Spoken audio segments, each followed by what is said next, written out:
Something's not adding up. The headlines paint a rosy picture: jobs are booming, the economy is strong, and everything is back to normal. But if you're like most Canadians, that probably doesn't match what's happening in your life. Rising costs, job uncertainty, and an immigration slowdown are hitting harder than the news is willing to admit. What if I told you Canada's job market isn't growing as fast as they claim? What if our economy is teetering on the edge of a serious slowdown? Today, we're breaking down the cracks beneath the surface. Why are official job numbers misleading? How is tightening immigration affecting the workforce?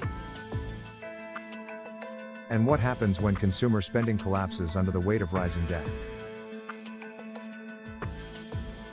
If you think you're safe, think again. By the time the real numbers catch up, it may be too late. Stay with me until the end, because I'll be showing you exactly how to protect yourself from what's coming. The job market is shrinking, not expanding.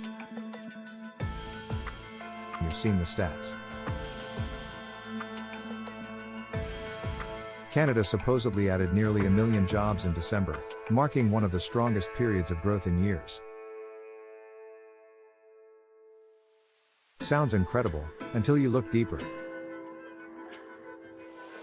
These numbers come from the Labor Force Survey, which relies on self-reported household data.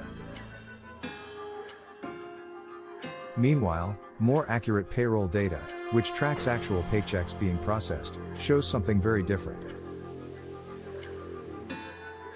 Private sector job growth has been negative in 3 of the last 5 months. What does this mean?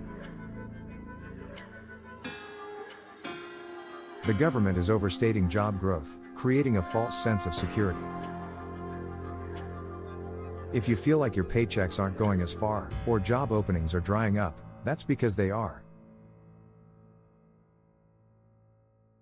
The disconnect between government-reported employment and real job market conditions has never been wider. This isn't a booming job market.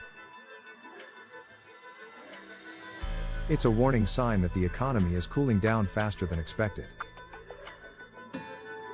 Tighter immigration is changing the workforce. For years, Canada's economy relied on population growth driven by immigration. But that era is coming to an end. The number of study permits issued dropped by 20%, and work permits fell by 25%. Deportations are increasing, and non-permanent residents are quietly leaving as their visas expire. Why does this matter? Because fewer people mean fewer workers, fewer consumers, and eventually, fewer jobs. Employment numbers are based on population estimates, and if those are inflated, the job market will start shrinking faster than expected. Cities are already seeing declines in rental occupancy and mobile phone user growth, both strong indicators that population growth is slowing down. Without a steady flow of new workers, industries that once thrived on immigration, from retail to construction, are now at risk of stagnation. Consumer spending is plummeting, and that's a big problem.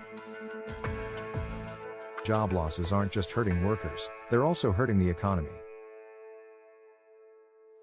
Canadians are tightening their wallets, and for good reason. A recent poll showed job security concerns are at their highest levels since 2020. People are skipping large purchases, avoiding unnecessary spending, and cutting back on day-to-day expenses. The problem?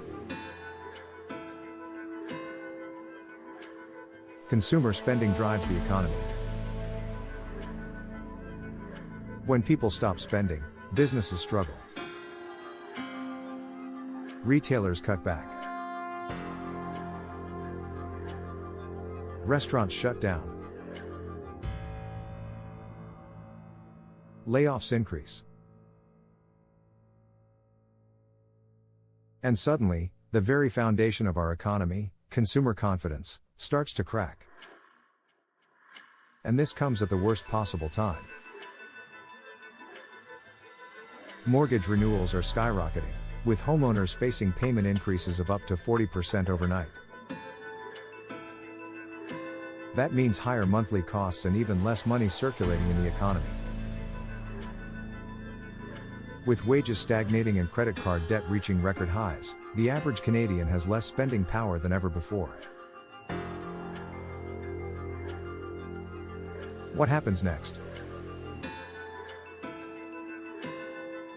The downward spiral. This is where everything starts to connect. Fewer jobs mean lower consumer spending. Lower consumer spending means struggling businesses.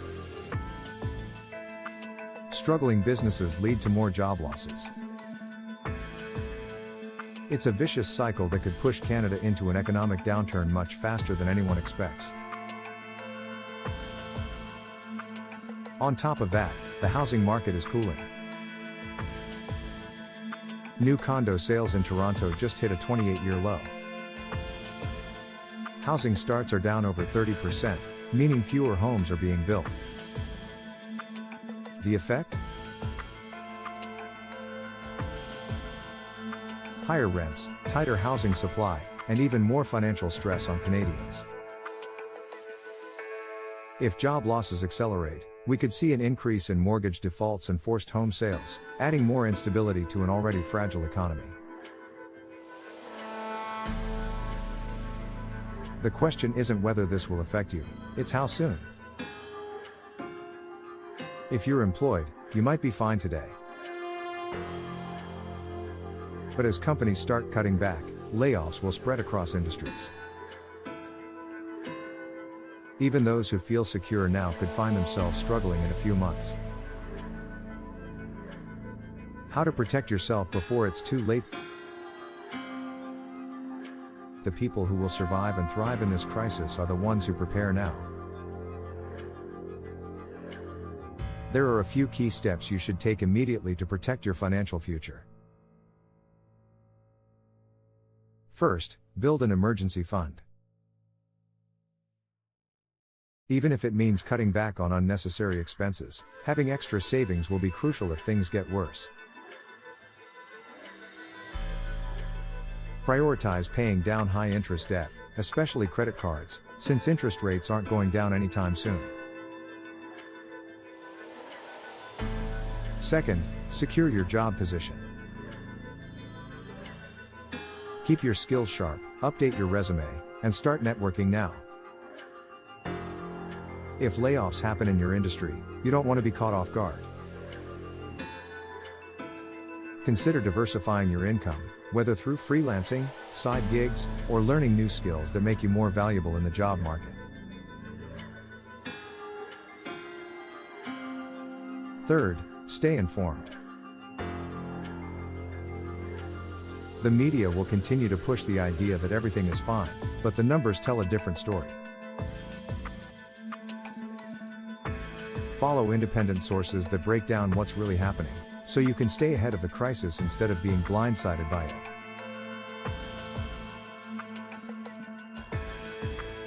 The wake-up call Canada needs. Canada's job market is not what the headlines say it is.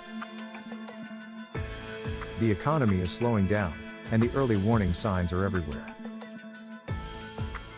Immigration policies are tightening, consumer spending is falling, and mortgage payments are rising.